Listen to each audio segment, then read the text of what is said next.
অস্ত্র ঠেকিয়ে ইমামের কন্যা সন্তানকে তুলে নিয়ে যাওয়া হয়েছে। ঘটনার 48 ঘন্টা পরও ভিকটিম উদ্ধার হয়নি।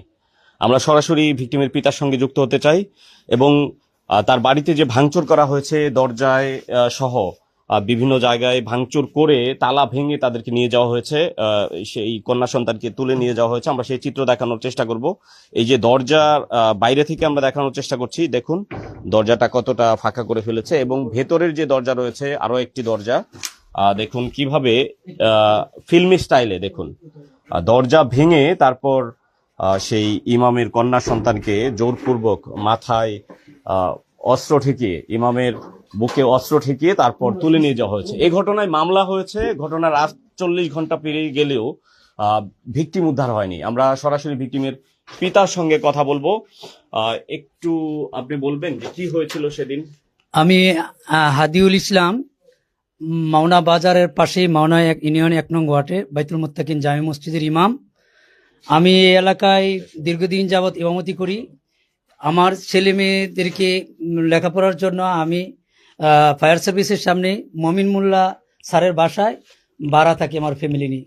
দীর্ঘদিন যাবৎ পাশের আমার বাড়ির পাশেই এখানে স্থানীয় সুরুজের ছেলে আবিদ আমার মেয়েকে উত্ত্যক্ত করত। রাস্তায় যাওয়া আসার পথে বিভিন্নভাবে জোরপূর্বক হেনস্থা করার চেষ্টা করত। এই ঘটনা আমি জানার পরে গত বুধবার দিন স্থানীয় নেতৃবৃন্দদেরকে নিয়ে এটা একটা সমঝোতা আমরা করার জন্য বসি। সর্বশেষ নেতৃবৃন্দ আমাদেরকে আলোচনা করার পরে আমার মেয়ে আমার কাছে রাইখা পরবর্তীতে এই বিষয়টা নিয়ে আলোচনা করবে এরকম একটা করে আমার কাছ থেকে 1:15 দিকে, দুপুর 1:15 দিকে আমাকে মেয়ে বুঝাইয়া দিয়ে তারা চলে গেছে। পরবর্তী চলে গেছিল না, মেয়ে জোরপূর্বক নিয়ে গেছিল আগে পয়লা বৈশাখের দিন। পরে আমার মেয়ে তাদের মাধ্যমে, মেয়ের ছেলের যেটা তাদের মাধ্যমে তারা ওই কোথায় নিয়ে গেছিল পরে জানতে পারছিলেন কিভাবে নিয়ে জোরপূর্বক নিয়ে গেছিল। পরে আমার মেয়ের কাছ থেকে আমি যা জানলাম, এইখান থেকে ব্লেড এবং খুর দেখায় আমার মেয়েকে নিয়ে গেছিল। ওই এখানে নাম নাকি সুমিত একটা ছেলে আছে, এই সুমিত আর আবিদ এই দুইটা ছেলে নিয়ে গেছে। তারপরে পরবর্তীতে যে ছেলেটা আপনার মেয়েকে নিয়ে গিয়েছে বা উত্ত্যক্ত করতো তার নাম কি? তার নাম আবিদ, তার পিতার নাম সুরুজ। এইখানে আমার বাসার সামনেই তার নিজস্ব বাজিতে এর একটা দোকানদারি করে। তাকে নিয়ে গেছিল, কতক্ষণ ছিল তার কাছে? তার কাছে ছিল, সে মাদ্রাসায় যাওয়ার পথে নিয়ে গেছিল, একদিন ছিল। পরবর্তীতে তার জেডার এবং এলাকার বাসীর মাধ্যমে আমি আমার মেয়েকে উদ্ধার করি। তারপরে আমি এলাকা মানুষ নিয়ে আমি যেহেতু একজন ইমাম, আমার ইজ্জত আমি এই জায়গায় রাখতে চাইছিলাম। আমি তাদের কাছে বলছিলাম যে যা হয়েছে, এটা নিয়ে আর বাড়াবাড়ির দরকার নাই, আমার মেয়েটা আমাকে দিয়ে দেন। আমার মেয়েটা যখন নিয়ে আসছে, আমার মেয়ে দৌড়াইয়া গেলে আমার জড়াইয়া ধরে বলতেছে, আব্বু আমার এরা জোর করে অস্ত্রের মুখে থেকে নিয়ে গেছে। আমি আমার মেয়েকে রাখছি। তারপরে এখানে যারা ছিল এর মধ্যে এখানে স্থানীয় এই এক মসজিদের প্রতিষ্ঠাতা এবং বিল্লাল হাসপাতালের প্রতিষ্ঠাতা চাই গেছে না জোর করে গেছে, বা তার সাথে কি প্রেমের কোনো সম্পর্ক ছিল? আমার মেয়ে তাদের কাছে স্টেটমেন্ট দিয়েছে সম্পর্ক ছিল না এবং আমি তার সাথে আর যাবও না। আমি এটা নিয়ে আমি এই জায়গায় রাখতে চাইছিলাম। পরবর্তীতে আমি তারা যখন আমার কাছে মেয়ে বুঝাইয়া দিয়ে 1:15 বাজে চলে দা, আমি আমার মেয়েকে নিয়ে নামাজের প্রস্তুতি নিতেছি। এই মুহূর্তে আমার ঘরে দরজা জানালার মধ্যে বাইরাবাড়ি শুরু করে দিছি। এক পর্যায়ে আমি আবার উপজেলা পৌর বিএনপির সিনিয়র যুগ্ম সম্পাদক শাহজাহান সজল ভাই এবং বর্তমান পৌর বিএনপির আহ্বায়ক কমিটির সদস্য খন্দকার বাবুল ভাই, হাজী বিল্লাল হোসেন সহ এলাকার আরো কয়েকজনকে আমি আমার বাড়ি নিয়ে আসি। সর্বশেষ আমি তাদের কাছে এতটুকু বলি, ভাই যা হয়েছে, আমার কি ইজ্জতটুকু ভিক্ষা দেন, ইজ্জতটা নিয়ে আমি এই দেশ চাই আমি চলে যাব। কিন্তু এটা করতে পারে নাই, ওনারাও পর্যন্ত পারে নাই। আমার এই ঘরের দরজা আমাকে শাহজাহান সজল ভাই এবং বিল্লাল হাজি তারা বলল যে আমরা পারতেছি না, আপনার জীবন বিপন্ন হবে, আপনি 399 ফোন দেন। আমি 399 ফোন দিলাম। ফোন দেওয়ার সাথে সাথেই তারা আবার আমার বাড়িতে আক্রমণ করছে। আমি আমার এই গেটটা আমি আটকে দিই। আমার এই গেটটার মধ্যে এইখানে বড় আটকানো ছিল। এখানে তালা ছিল, একটা বড় তালা ছিল। পরবর্তীতে যখন আক্রমণ করতেছে আমি আরেকটা ডাবল তালা এখানে লাগাই। ডাবল তালা লাগাই আমি এই জায়গায় দাঁড়ায় আমি ভিডিও করার প্রস্তুতি নিয়েছিলাম। এইখানে ছেলের বাপ সুরুষ দাঁড়ায়া বলতেছে খাঙ্কির ভিতরে গুলি কর। তখন সুমিত দৌড়ায় আসছে, দৌড়ায় আইসা এরা আমাকে এখানে থেকে পিস্তল বার করেছে, কাঙ্কির ভূত ভিডিও করস। তখন আমাকে আমার শ্বশুর ছিল, আমাকে এই ভিতরে টানটা নিয়ে গেছে। তখন আমি এটা আশা ছেড়ে আমি আমার ঘরের ভিতরে ঢুকি। আমার শালক ছিল আমার সাথে এই ঘরের ভিতরে। এগুলো কিসের? আমি বলতেছি আমি আমার শালককে নিয়ে ঘরের ভিতরে যাই। আমার রুমে দুইটা দরজা, আমি এই দরজার ভিতরে যখন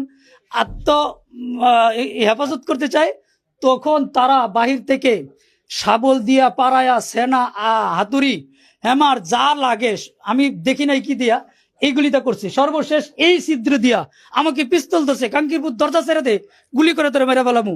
আমার জীবন, আমার স্ত্রী, আমার শ্বশুর তারা আমাকে জড়ায়া ধরে নিয়ে গেছে।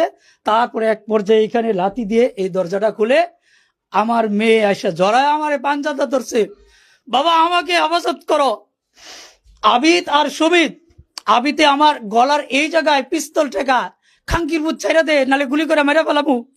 আমার মেয়েটা বলে বাবা আমাকে বাঁচাও, পৃথিবীর বুকে আমি একমাত্র বাবা, আমি একমাত্র বাবা। কত ছিল কত কিছু হয়েছে, এরকম ঘটনা কখনো হয় নাই।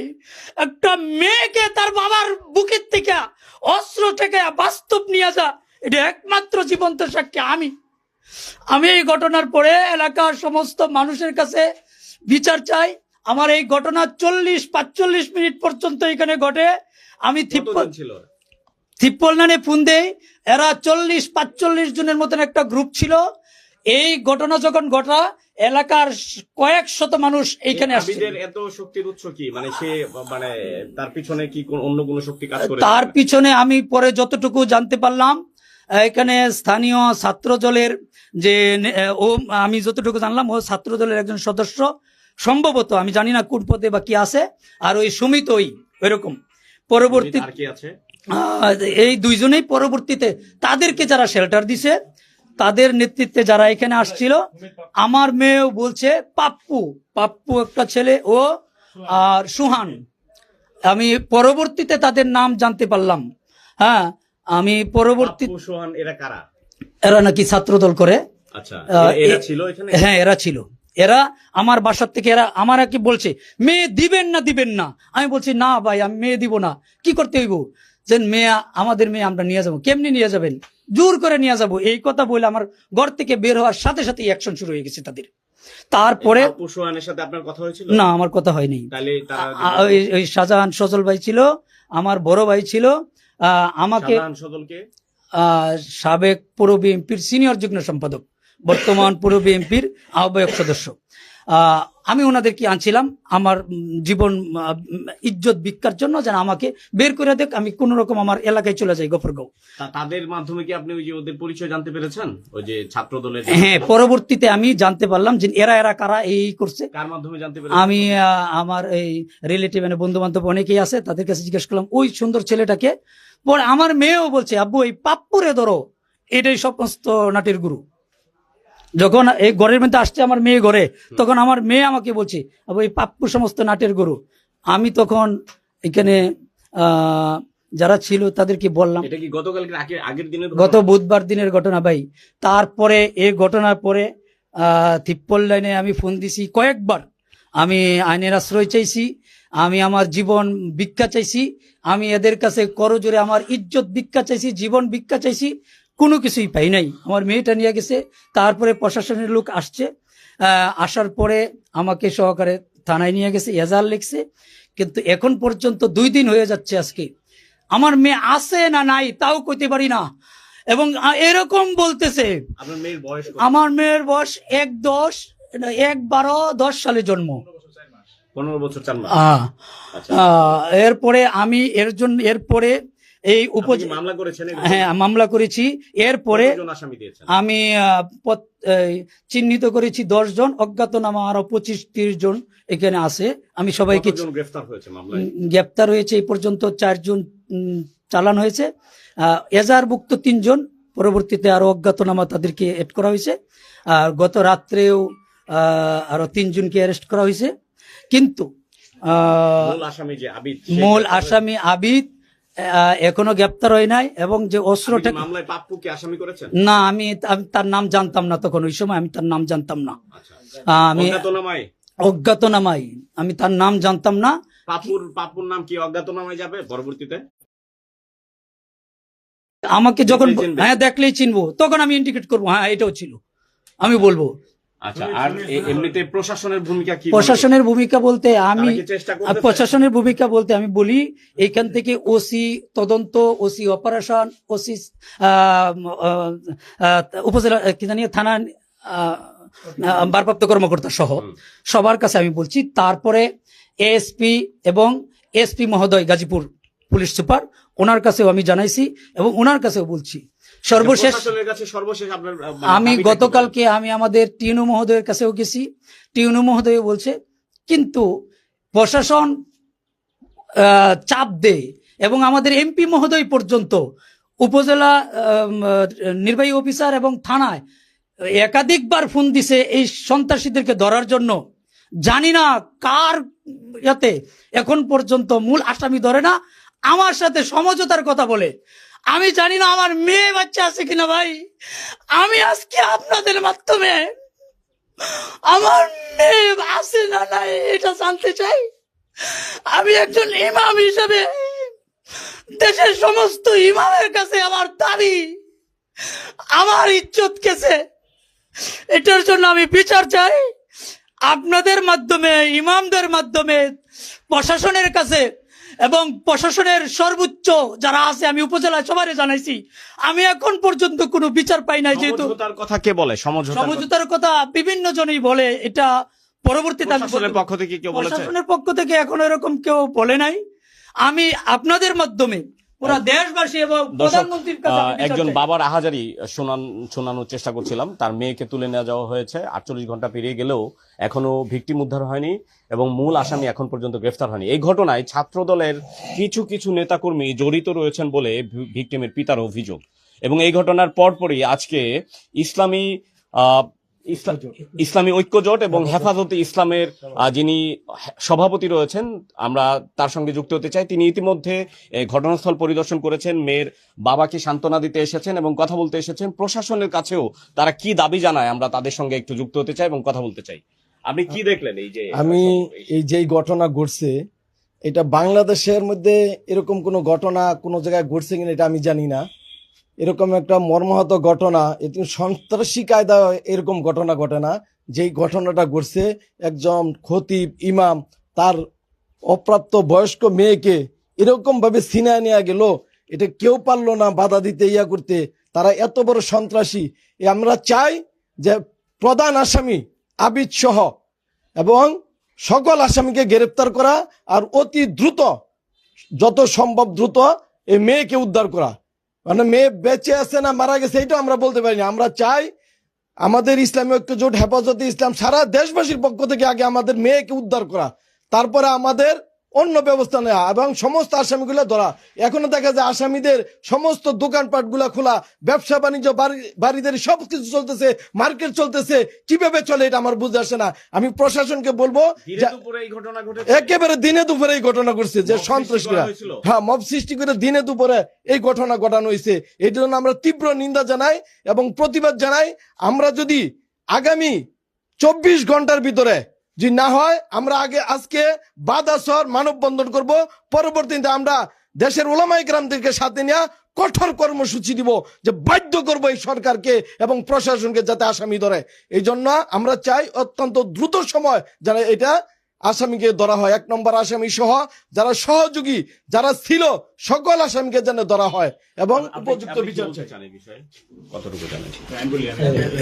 আমরা একটু আপনি ভিতরের দিকে। আসসালামু আলাইকুম। আমি শ্রীপুর পৌর ইসলামী ঐক্যজোটের পৌর সভাপতি, উনি আমার বন্ধু মানুষ।